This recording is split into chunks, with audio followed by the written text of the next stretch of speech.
Boa noite, amados. Dá para acender? Vai. Tem misericórdia desse pobre. Ontem, quando o Dag estava dando sua palavra e ao final dela, ele teve um momento assim de muita comoção. E a ideia dele, e depois eu conversei com ele, era que aquilo que ele estava falando pudesse realmente chegar à mente, à nossa mente que estávamos ouvindo. E aí depois eu cheguei para ele e perguntei: Dag, você se lembra que a mãe da gente falava assim, se eu pudesse eu abria a sua cabeça? Quem se lembra disso? Você já fez isso também, não? E o fato é que eu só posso falar a sua mente. A minha palavra só vai chegar à sua mente. Não passa da mente. Não passa daí. Porque quem pode trazer da mente para o coração é o Espírito Santo. Então, eu tomo tempo para orar, tomo tempo para meditar e procuro falar da maneira mais compreensível possível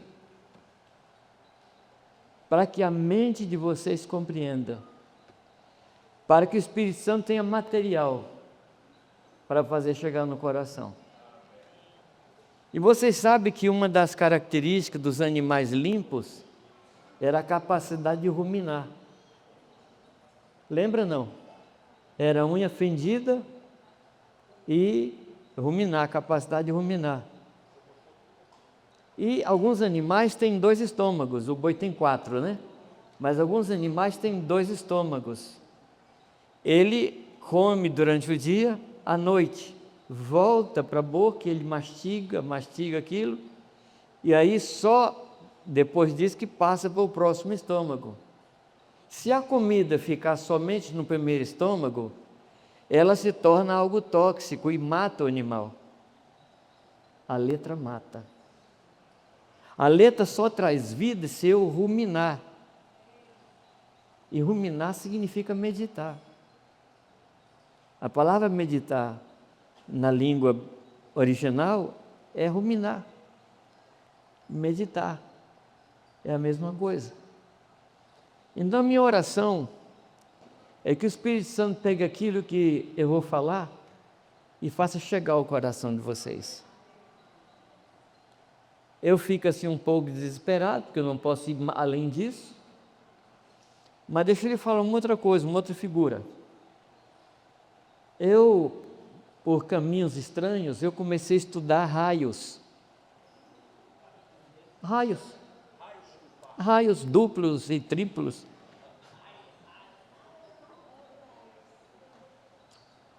E nesse estudo que eu fiz, nesse tempo que eu fiz, eu levei 2 choques de raio. E estou aqui. Quem disse que raio não cai 2 vezes no mesmo lugar, não sabe de nada. Eu quero aprender contigo e quero passar pela experiência. Pois é, nem eu quero passar de novo. Foi um negócio terrível. E eu não sei se você sabe como o raio é formado. Não? Não. Então é o seguinte, existe um tipo de eletricidade estática acima, que pode ser positiva, pode ser negativa. E aqui na Terra há um outro polo, negativo ou positivo. Então, quando a carga está bem alta, bem densa, aí sobe um raio daqui de baixo, invisível, que é um raio piloto e atrai o de cima. Então, se não houver uma carga aqui, eletrostática, se não há uma carga aqui, o raio não desce. Qual a aplicação? Deus só vai mandar o que você precisa se você criar um ambiente no seu coração. Você entendeu ou não? E eu gostaria que você, nesta noite, aplicasse o seu coração. não permitir nenhuma distração. E falar em distração, a palavra significa duas trações, duas forças puxando para lados opostos. E muitos aqui estão nessa luta, porque tem a roupa para lavar amanhã, tem um boleto que cai depois da manhã. Então eu quero convidar você a que você traga o seu espírito para aqui. A gente não quer um culto de corpo presente, a gente quer você inteiro aqui. Amém? Não permita nenhuma distração.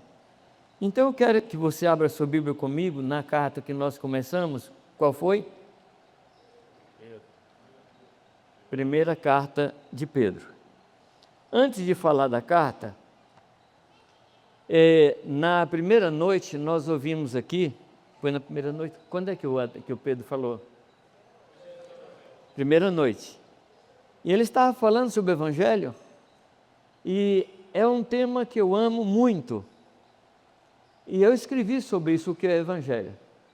E o texto que ele citou aqui, Romanos capítulo 1, versículo 16, na realidade é onde essa carta está plantada. Romanos 1, 16, Paulo discorre sobre isso em toda a carta. E em algumas versões, o verso 16 diz: "E não me envergonho do Evangelho de Cristo." Outras versões não qualificam o Evangelho. E é extremamente importante que a gente qualifique de qual Evangelho nós estamos falando. Porque a palavra Evangelho significa somente boas novas. É só isso. Por exemplo, se eu falar com você que você herdou um castelo de um parente seu, na Europa ele morreu e deixou um castelo para você, isso é uma boa nova?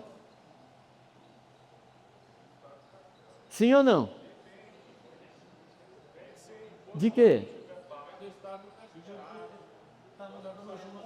Gente, você acha que se eu falar para você que um parente seu morreu, isso é uma boa nova?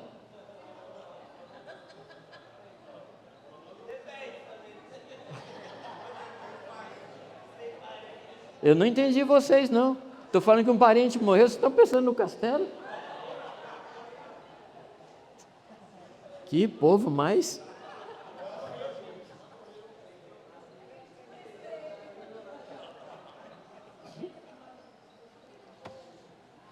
Tá, ele não morreu, aleluia, mas deixou um castelo para você. Isso é uma boa nova? É. Fulano foi curado, é uma boa nova? É. Mas quando a palavra fala do Evangelho, fala de Cristo. O Evangelho de Cristo anuncia Cristo. Não é um Evangelho a respeito de Cristo, é o Evangelho de Cristo. Você abre assim para mim? Está bem? Os irmãos compreenderam? Isso é tão importante que Paulo fala: se chegar, mesmo que seja um anjo, mesmo que seja eu, pregando outro evangelho, que não anuncia a Cristo. E nesse tempo, amados, existem muitos evangelhos por aí. Então a gente precisa conhecer o evangelho, saber o que o evangelho anuncia, para a gente se agarrar ao Evangelho de Cristo, e que nada nos tire disso. Amém? Eu quero falar para você de outro livro. Gente, eu não estou fazendo propaganda, porque eu não vivo disso. Esses livros que eu escrevo porque Deus me deu um mandato. E o mandato que Ele me deu foi eu pôr em papel todos os assuntos fundamentais que Ele me deu durante a minha vida. E como eu falei com vocês, eu estou escrevendo o último livro que Deus me encarregou de escrever. Comecei na semana passada. Eu não vivo de venda de livro. Não é isso que me sustenta. Mas esse livro aqui, ele fala basicamente de igreja na casa. E quando a gente fala de igreja na casa, e eu confesso a vocês, Dag, eu confesso a você que eu tenho uma dificuldade tremenda. Porque quando eu falo de igreja na casa, a maior parte dos pastores pensa em reunião. Igreja na casa não é reunião. Igreja na casa é um estilo de vida. Tem reunião também. A reunião é uma das ferramentas da igreja na casa. Mas igreja na casa é você ler a Bíblia e orar todos os dias com a sua esposa. Igreja na casa é você interceder por ela e ela por você. Ela impor as mãos sobre você, você impor as mãos sobre ela. É você praticar as mutualidades. Isso é igreja na casa. E quando isso está fervendo, você traz o vizinho. E ele entra na sua igreja na casa, até que ele tenha a igreja da casa dele. E eu vou perguntar e você não responda. Você lê a Bíblia todo dia com sua família? Você ora todo dia com sua família? Porque a gente tem mania de comer todo dia, né? É uma mania. Nós não podemos nos queixar se falta a presença de Deus na nossa casa, se a gente não cria o ambiente para o raio descer, se a gente não cria condições para o raio descer. Esse livro fala disso. A capa foi feita por uma artista fantástica, a minha neta de 5 para 6 anos. E ela escreveu aí, pôs 4 personagenzinhos aí, um com uma guitarra e tem 2 com microfone, que parece sorvete na mão. Eu falei, Olívia, mas na sua casa são 5. Ele falou, não vou, não é minha família, é a igreja na casa. E por fim, eu quero lhe sugerir que você lê esse texto, esse livro, O Sofrimento na Vida do Cristão. E por que eu gostaria que você lesse? Por causa daquele que eu vou comentar daqui a pouco. Esse livro ele fala sobre 3 tipos de reações ao sofrimento. O primeiro tipo de reação é a reação oriental. Quando o sofrimento é um karma.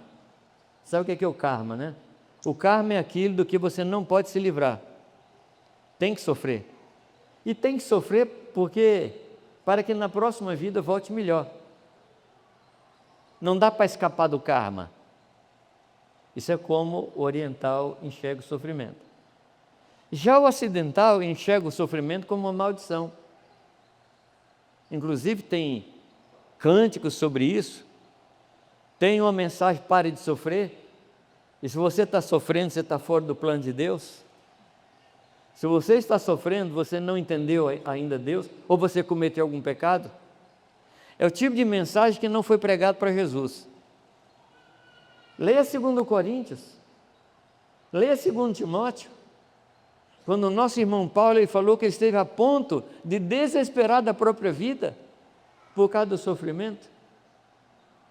Então, uma é a forma ocidental, outra é a forma oriental e outra é como o discípulo reage. O oriental é um karma. Na ocidental, o sofrimento é uma maldição. Se você está sofrendo porque você fez alguma coisa errada, e aí o pobre está sofrendo, agora fica um problema de consciência. Porque ele começa a procurar e não acha o motivo. Eu descobri, amados, que tem um tipo de sofrimento que eu chamo de curso de consolação. Você se lembra o texto da Escritura que diz que nós consolamos com as consolações que temos recebido? Então, a gente consola com a consolação que a gente recebeu. Agora, para você receber uma consolação, você precisa passar pelo quê? O sofrimento. A consolação só tem efeito se você está sofrendo. E às vezes, acontece um sofrimento na sua vida, e você com toda honestidade, você fala, Deus, o que eu fiz? Qual foi o pecado que eu cometi? O que foi que ocasionou esse sofrimento? E você procura, e você busca, e não acha nada, aí você fala, não, é o diabo, e começa a repreender, e não para. O que acontece? Deixa eu te contar uma história minha. Eu estava no aeroporto em Guarulhos, indo para Toronto, ia ter um tempo ali com alguns irmãos. E quando eu cheguei em Guarulhos, no aeroporto, eu fui embarcar e me veio uma tristeza, mas muito grande, uma tristeza terrível. Eu parei assim, será que essa tristeza é porque eu estou deixando a família? Falei, não, não é porque, já deixei quantas vezes, né? E ela foi aumentando. Eu falei, Deus, se o Senhor não der um jeito nisso, eu não sei como é que vai ser essa viagem. 11 para 12 horas de voo, eu não sei o que ia ser. Falei, Deus, dá um jeito, me faz dormir. Eu dormi, o que é muito incomum, eu dormi em avião. Eu acordei, o avião estava descendo em Toronto. Quando eu desci do avião e ia para a polícia, a tristeza voltou, mas voltou assim, para matar. Eu falei, o que está acontecendo comigo? Essa tristeza não dá para suportar, é melhor morrer. Quando eu falei é melhor morrer, eu me assustei. Falei, o que é que eu estou falando? O que é que eu estou falando? E o Senhor me falou, eu estou deixando você sentir o que muita gente aqui desse país sente. E acontece muito comigo.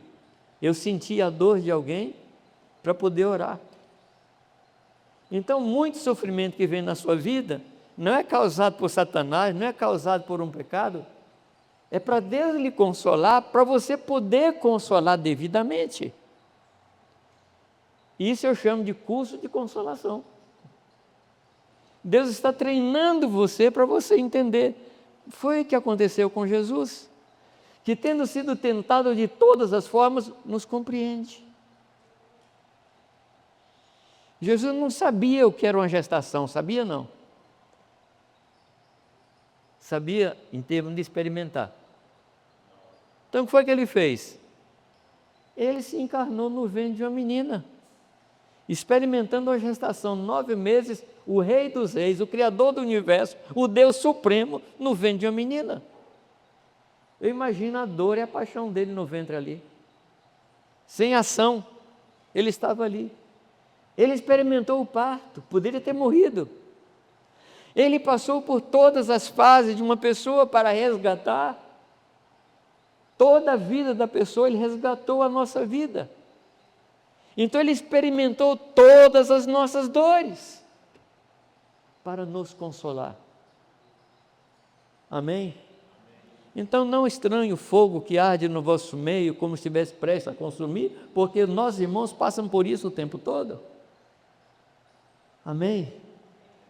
Como é que um discípulo reage ao sofrimento? Então esse livro fala disso, tá bem? 1 Pedro, qual é o versículo que eu comentei com vocês que é o centro da carta?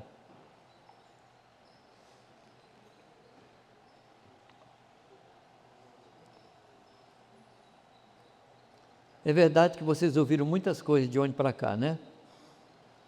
Versículo 9 do capítulo 2. Lembra disso? Nação santa, raça eleita, sacerdócio real, povo de propriedade exclusiva, povo adquirido para anunciar as virtudes daquele que nos chamou das trevas para a sua maravilhosa luz. Então eu entendo que esse versículo é o centro de toda a carta. O que vem antes? Desde o versículo 1 do capítulo 1, Deus está nos situando no meio dessa situação. Deus está nos posicionando. E Pedro diz que ele fez 3 coisas. Ele nos elegeu, verdade? Que mais? Ele nos regenerou. Que mais? Ele nos guardou. Nós precisávamos que ele fizesse isso por causa do ambiente onde nós somos colocados. Nós estamos num ambiente tóxico, sim ou não? Então nós precisamos desse equipamento, nós precisamos de ser protegidos nesse ambiente. E no versículo 13, ele diz, cingindo os lombos do vosso entendimento, ou seja, prepara o seu entendimento, ele diz, seja sóbrio. e esperai inteiramente na graça de Deus. Amados, esse tempo que nós estamos vivendo e esse trabalho que nós fazemos tem que ser feito baseado na suprema graça de Deus. Nenhum de nós é suficiente. Algum amém por aí? Não. Nenhum de nós é suficiente. É a graça de Deus que nos sustenta. Não é a nossa força, não é a nossa boa vontade, não é o nosso esforço, é a graça de Deus. E assim, uma interpretação particular, eu entendo que todos os lugares do Novo Testamento e do Velho que fala da graça de Deus está se referindo ao Espírito Santo. Porque o Espírito Santo é o nosso capacitador. É Ele que nos levanta, é Ele que nos mantém de pé, é Ele que nos sustenta em todo o tempo. Isso se chama graça, e é o Espírito de Deus que faz isso. Quando Jesus sobe, Ele envia o seu Espírito para que nós pudéssemos viver a vida que Ele deseja. Você acha que você é capaz de viver a vida que Deus quer que você viva? Sim ou não? Sim. Como? Pelo Espírito Santo. Eu cheguei à conclusão que toda ordem que o Senhor dá na Bíblia é impossível de cumprir. Toda. Ele só dá ordem impossível. Por exemplo, ele chega para um cego e manda o cego fazer o quê? Manda o cego ver. Se fosse eu mandaria andar, mandaria escutar, daria outra ordem. É ou não é? Quem leu O Pequeno Príncipe, sabe daquele reizinho lá, que dava ordem para o sol na hora do sol se pôr. Ele não dava ordem antes. Falava, sol, se ponha, o sol se punha. Aí de manhã cedo, na hora do sol levantar, o sol levanta. Ele reinava. Eu ouvi um irmão falar que ele descobriu o jeito da esposa dele obedecer 100%. Toda manhã ele falava para ela assim, eu ordeno que você faça hoje tudo que você quiser. Submissão total. Mas as ordens do Senhor não são assim. Ele chega para o cego e fala, veja. Chega para o paralítico e manda fazer o quê? Levantar. Meu Deus do céu, será que Jesus não tinha sensibilidade? O homem com a mão ressecada, ele fala o quê? Estende a mão. Agora eu pergunto para você, o que é mais difícil, um cego ver ou eu ser santo?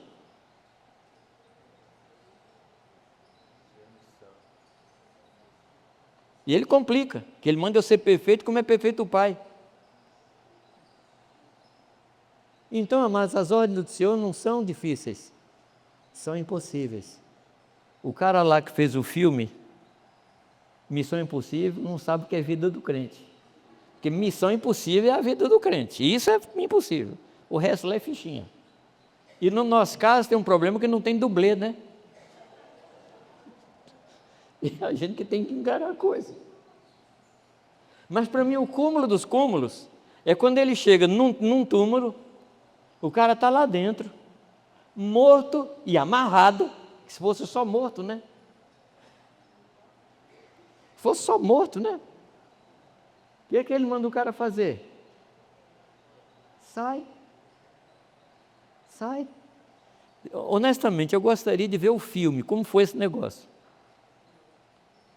Eu gostaria de ver. Tudo que Deus manda você fazer, você é incapaz de fazer. Mas deixa eu lhe falar uma coisa. Quando ele manda aquele paralítico se levantar, se o paralítico não quisesse, ele levantaria do mesmo jeito. Porque é a palavra de Deus que faz o que ela se propôs. Quando ele fala, haja luz, qual foi o esforço da luz para ser? Nenhum. A palavra de Deus, ela é criativa. Você crê nisso? Não. A palavra de Deus faz existir o que para nós é impossível. Amém? Por isso nós precisamos esperar inteiramente na graça de Deus. Eu contei para vocês, em algum momento, que um dia chegou um pastor novo lá em casa, um rapazinho são por causa da minha idade, tá? Então, de onde eu estou, tudo é rapazinho e mocinha. Ele falou: Jamil, eu vim aqui pedir que você ore por mim, porque eu levanto e me sinto assim totalmente incapaz, me sinto totalmente impotente para fazer a obra de Deus. Eu falei: eu vou orar por você, para esse negócio aumentar. E no dia que você levantar, achando que você pode, volta e deita até passar a crise. A crise não é impotência, a crise é você achar que pode. Estão me compreendendo, amados? Esperar inteiramente na graça de Deus é você compreender que você nada pode fazer, que o querer e o fazer é de Deus, não é nosso, não. Então, quando ele fala ser perfeito, essa palavra que sai da boca dele e chega ao nosso coração, essa palavra é criativa. Ela opera em nós a perfeição. Você crê nisso? Não? Muito bem. Vamos ler o versículo 17, capítulo 1. E se invocais por Pai aquele que sem acepção de pessoas julga a obra de cada um, andai em temor, que diz aí? Durante o tempo da vossa peregrinação. Nós comentamos no primeiro dia que essa carta foi escrita aos dispersos, aos espalhados. E aqui Pedro vem com outra palavra, peregrinos. Então Pedro está nos qualificando. O que nós somos? Nós somos dispersos, fomos espalhados. E aqui ele está chamando a gente de peregrino. Você se sente peregrino ou você é daqui mesmo?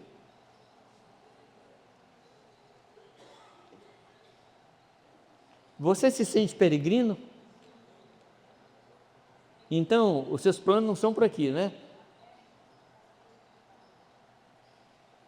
Você está planejando a sua vida e para quanto tempo pela frente? Se você não planejar para a eternidade, você está fazendo uma coisa tola. Se você não está direcionando a sua vida para a eternidade, você está cometendo uma tremenda tolice.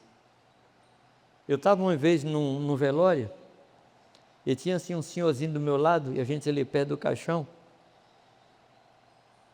Eu acho que ele era mineiro, e é mineiro dessas coisas. Ele estava ali perto do caixão e falou assim: caixão não tem gaveta.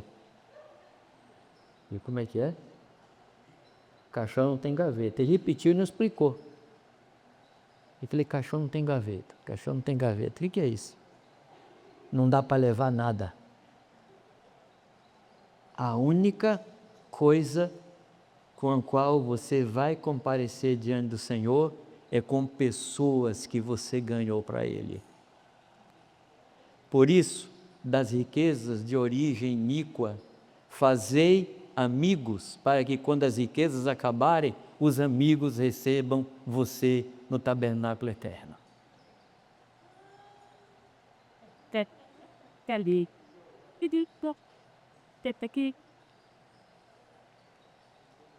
A única coisa que você vai levar diante de Deus são as pessoas que você vai velar. Não vale a pena fazer planos para aqui. Não vale a pena. Somos peregrinos ou não somos peregrinos? A nossa caminhada, ela reflete a visão que nós temos. Se a visão que você tem é para cá, a sua caminhada vai refletir isso. Um dia eu estava hospedado numa casa e conversando com o menininho da casa, um menino de uns 7, 8 anos, e eu gosto muito de conversar com criança. E eu perguntei: você tem bicicleta? Ele falou: não. O seu pai te deu bicicleta? Não, porque a gente vai construir. Ou seja, eu não posso ter uma bicicleta porque a gente vai construir. A construção era mais importante que a bicicleta. Ele tinha uma visão. A palavra diz, amados, que Abraão, ele morava em tendas com Isaac e Jacó. Lembra disso? Não. E por que ele morava em tendas? Ele não tinha dinheiro? Por que ele morava em tendas? Explica para mim. Porque ele esperava a cidade que descia do céu, feita por arquiteto não humano. Ou seja, a minha vida reflete a minha visão. Você não precisa falar para mim qual é a sua visão. Se eu ficar com você um tempinho aí, eu vou dizer qual é a sua visão. Tem um texto na palavra que eu tenho pedido ansiosamente que alguém me explique, até hoje não encontrei ninguém que me explicasse. É um texto que está em Lucas 9, quando diz que Jesus chega numa cidade samaritana e eles não quiseram receber Jesus. Você se lembra do texto? Porque o rosto dele era o rosto de quem ia para Jerusalém. Fala, meu Deus, o que é que tinha no rosto de Jesus? Será que tinha uma bandana? Estou indo para Jerusalém? Será que era a camiseta dele? Não, mas era o rosto. O nosso rosto reflete a nossa visão. Tem gente que mira o ouro, a cara dele fica uma cara fria e dura, igual ouro.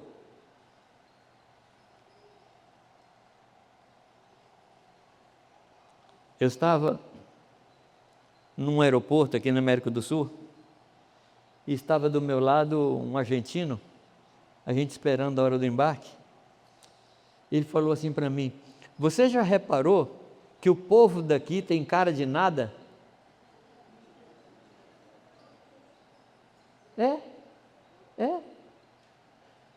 Cara de nada, não reflete nada.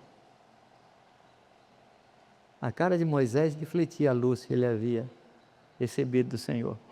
A cara de Jesus dizia para onde ele ia. E a nossa cara fala o quê? Aquilo que nós cremos, a nossa visão, ela é demonstrada no nosso estilo de vida. Abraão morava em tendas com seus filhos. Ou seja, ele ensinou os filhos a morar em tendas, porque ele esperava a cidade que desce do céu, não construída por arquiteto humano. Quando fala de Moisés, diz que Moisés rejeitou, recusou ser chamado filho da filha de Faraó. Agora, por favor, presta atenção nisso, porque ele viu aquele que é invisível, não é aquilo. Ele viu aquele que é invisível. A quem Moisés viu? Ele viu Jesus Cristo. Filho da filha de Faraó? O que é isso? Comparando com a glória de Jesus Cristo? Amados, é por isso que nós temos uma igreja fria, uma igreja desmotivada. Eu não estou falando de vocês, eu estou falando da igreja de uma maneira geral. Uma igreja que luta pelas coisas daqui. Uma igreja cuja busca termina aqui. Uma busca de felicidade. Amados, nós não fomos criados para ser felizes. Nós somos criados para revelar a glória de Deus. Se isso traz alguma infelicidade, louvado seja Deus. Faz parte. Faz parte. Eu não vou pedir para você falar amém não, porque eu achei que eu fui muito incisivo. Então ele quer que você seja feliz, Davi? Ele quer. Só não é? Não, mas a sua felicidade está no fato de você olhar para ele e ver ele alegre. É isso que é a sua felicidade. Está no fato de olhar para ele. E ver que ele está alegre. Tem nada a ver com o que você sente, porque a felicidade, ela não parte daqui para fora, a felicidade parte dele para mim. Não adianta buscar felicidade no que você faz. Aí não é felicidade. Amém? Capítulo 2, vamos tentar caminhar um pouquinho mais depressa. Eu sou muito enrolado. Capítulo 2, Versículo 1 diz assim: deixando, pois, toda malícia, todo engano, todo fingimento, inveja e todas as murmurações, desejai afetuosamente, como meninos novamente nascidos, o leite racional, não falsificado, para que por ele vades crescendo. Há um alimento para nós, que não vem desse mundo. Eu brinco dizendo que nós somos a única planta que tem raiz para cima. A nossa seiva não vem daqui. Quando o homem resolveu derrubar uma figueira que não dava fruto, ele chega para o vinhateiro e fala assim: corta esse negócio aí. Lembra? O que é que o agricultor falou para o dono da vinha? Me dá mais um ano. Fala aí. Hã? Sim, mas o que foi que ele falou que ia fazer? Deu um detalhe antes. Eu vou escavar a raiz. Eu vou escavar a raiz. A raiz é o que nos dá sustentação, qualidade, vigor. Escavar a raiz. Qual é a sua raiz? O que te traz vida? Se o que te traz vida é a construção de uma casa, meu querido, você é uma pessoa infeliz. Se o que lhe traz vida é a compra de um carro, querido, você é infeliz. Mas se o que sustenta você é o desejo de satisfazer a Deus, você é um homem bem-aventurado. Você é uma mulher bem-aventurada. E ele vai falando, no capítulo 2,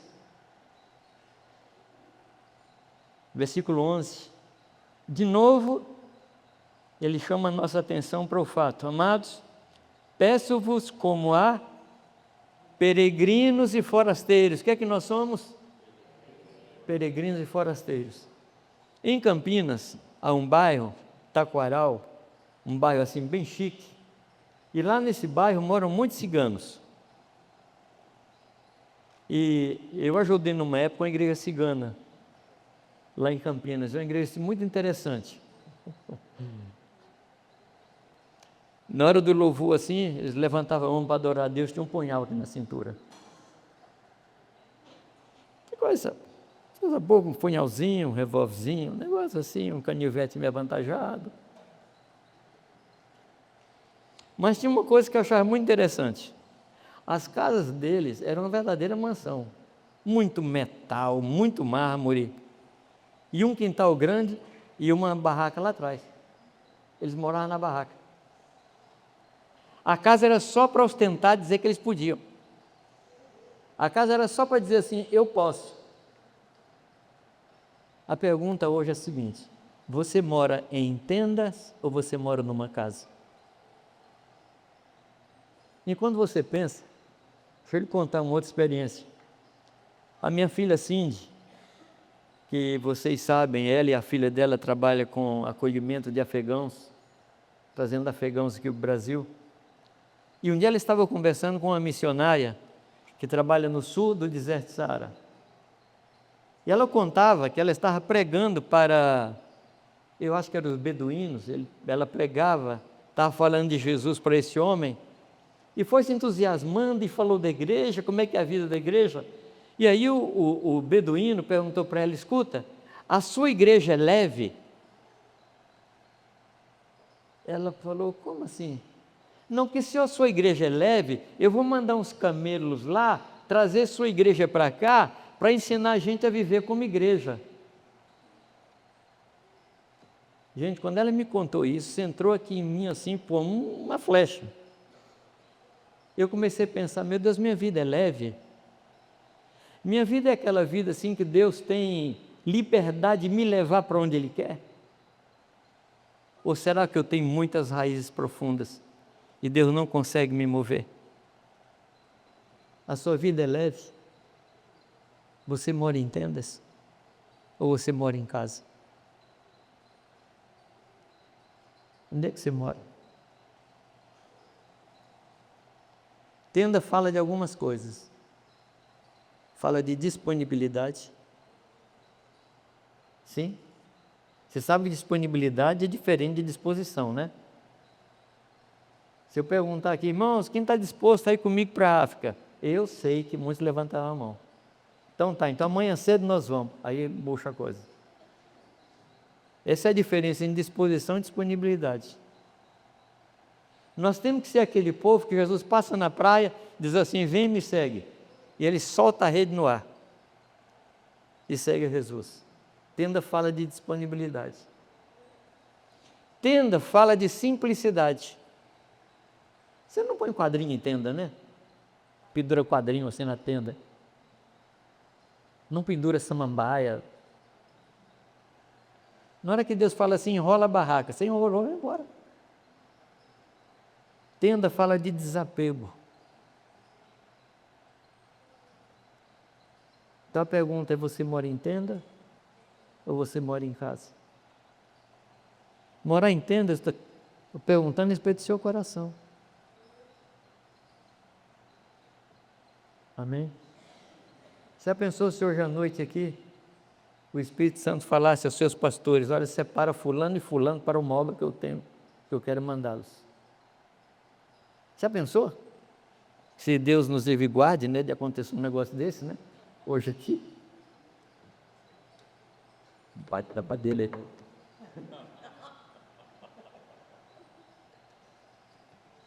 Você conta com isso? Não. Você conta com isso?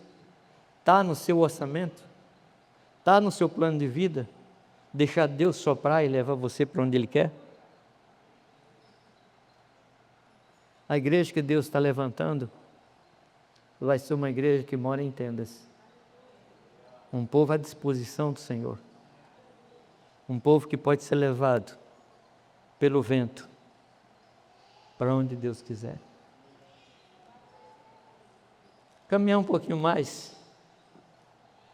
Capítulo 2. Vamos ler a partir do 19. Porque é coisa agradável. Está ali? Tá. O que ele chama de coisa agradável?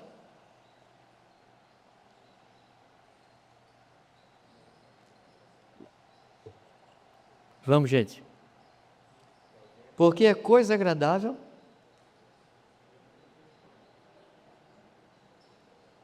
por causa da consciência para com Deus e sofra agravos, padecendo injustamente.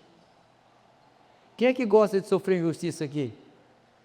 Nem eu, mas Deus gosta.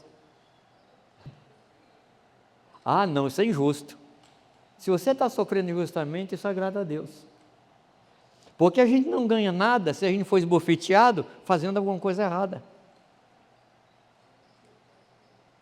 E se tem uma coisa que a gente não gosta, é sofrer injustiça.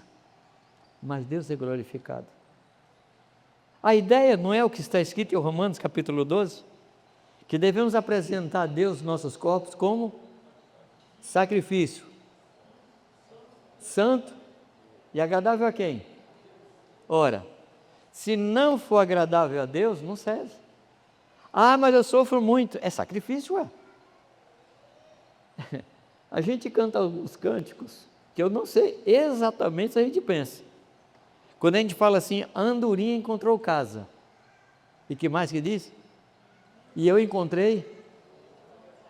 Qual a ideia que você faz disso, hein, meu amado, minha amada?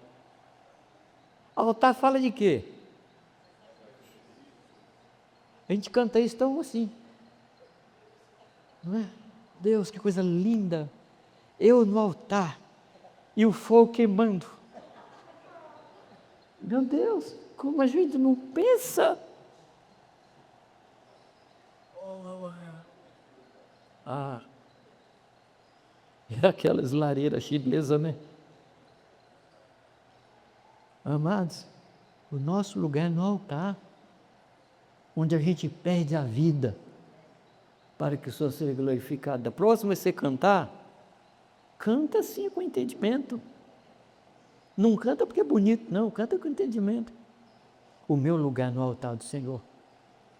Apresente o seu corpo com sacrifício vivo, santo e agradável a Ele. Ah, Deus, mas está queimando. E eu estou gostando, Deus fala. Ah, mas está doendo. Deus fala assim, não estou gostando.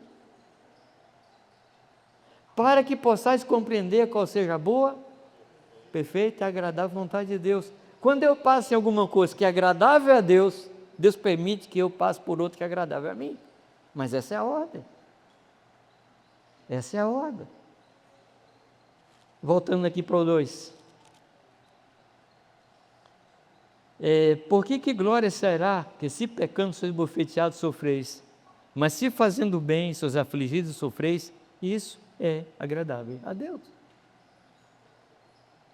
Tem um texto que eu gosto muito, é um desafio para mim, que diz assim, de mais boa vontade, eu me gastarei e me deixarei gastar, ainda que amando mais, eu seja menos amado. Esse texto para mim é um desafio. Não sei se para você é. De mais boa vontade, eu me gastarei e me deixarei gastar, ainda que amando mais, seja menos amado. Isso não está na conta do homem natural, porque o homem natural gosta de recompensa, o homem espiritual se entrega ao sacrifício. O homem natural gosta de pagamento e gratidão, o homem espiritual ele se gasta, ele se oferece como libação no altar do Senhor. E no versículo 21, o que é que diz aí? Porque para isto sois chamados. Você quer saber qual é o seu chamado, irmão? Você é chamado para o sofrimento. Vai dizer, mas essa mensagem, ela não é agradável não. Sim, amado, eu sei. O evangelho não é agradável. Aquele evangelho fofinho não está aqui. Evangelho fofinho não está aqui. Amém? E aqui o que ele coloca? Porque para isso sois chamados, pois também Cristo padeceu por nós, deixando-nos o exemplo para que sigais as suas pisadas. Amém? Sarrafo está ficando mais alto, né? Mas é isso, amados. Esse é o Evangelho de Cristo. É o que Cristo quer para nós. E eu quero terminar hoje falando do Senhor Jesus, o qual não cometeu pecado, nem na sua boca se achou engano, o qual, que diz, quando injuriavam, não injuriava, quando padecia, não ameaçava, mas entregava-se àquele que julga justamente. Perceba que ele não está dizendo assim que Jesus se entregava a um advogado de defesa, não, ele se entregava ao juiz. Ele se expunha a um julgamento, que é o tipo de coisa que a gente não gosta de ser julgado, né? Mas esse é o caminho, levando ele mesmo em seu corpo os nossos pecados sobre madeiro, para que mortos para os pecados pudéssemos viver para a justiça, e pelas suas pisaduras fomos sarados, porque éreis como ovelhas desgarradas, mas agora tendes voltado ao pastor e bispo das vossas almas. Eu quero deixar suspenso aqui, para se Deus permitir amanhã a gente terminar, se Ele der vida para a gente, se Ele não resolver puxar a gente à noite aí, para a glória eterna. Bate na madeira ou diz aleluia?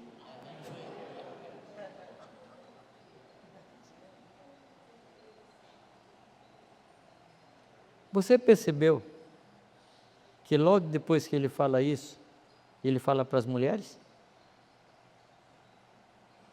Você acha que a Bíblia foi escrita por capítulos e versículos? A divisão de capítulos e versículos foi feita um pouco depois de 1500, 1517, 1520, por 2 médicos ingleses. Mas antes era uma coisa só. Então, Pedro não falava assim, bom, agora é o capítulo 3, gente. Não. Era uma coisa só. É uma carta. E eu gostaria que vocês nessa noite ficassem nesse estado aí de suspensão, Por que que Pedro, logo após falar da reação de Jesus, como ele reagia, ele colocou semelhantemente vós mulheres, e no versículo 7, igualmente vós maridos. Então eu quero deixar você pensando nisso essa noite, e eu espero que você não durma direito, desculpa. Quero que você pense nisso, Deus fala comigo, por que que Pedro faz isso? Por que que Pedro faz isso? Amém? Não nos conformando com este século, não nos conformando com as coisas daqui, rogando a Deus que Ele nos ensine a morar em tendas. Amém? Amém. Você gostaria de orar? Por favor, fale com Deus, respondendo ao que Ele falou com você agora.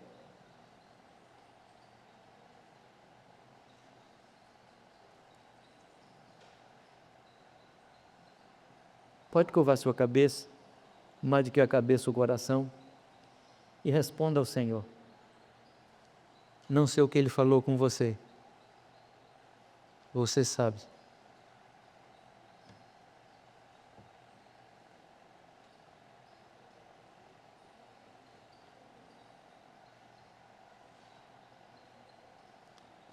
Senhor Jesus, nós te agradecemos por essa carta escrita para nós, Pai.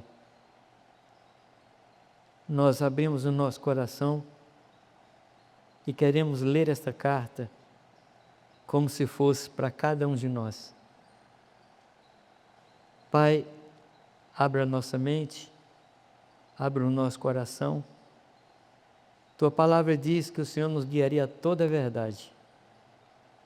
E nós te pedimos, Pai, encarecidamente, que o Senhor nos leve a toda a verdade desse texto. Nós precisamos do Teu Espírito. E nessa noite, Pai, nós declaramos que estamos esperando inteiramente na Tua graça, para que o Senhor faça a Tua vontade, tão somente a Tua vontade em nossas vidas. Muito obrigado, Senhor, em nome de Jesus. Amém. Muito obrigado, amados.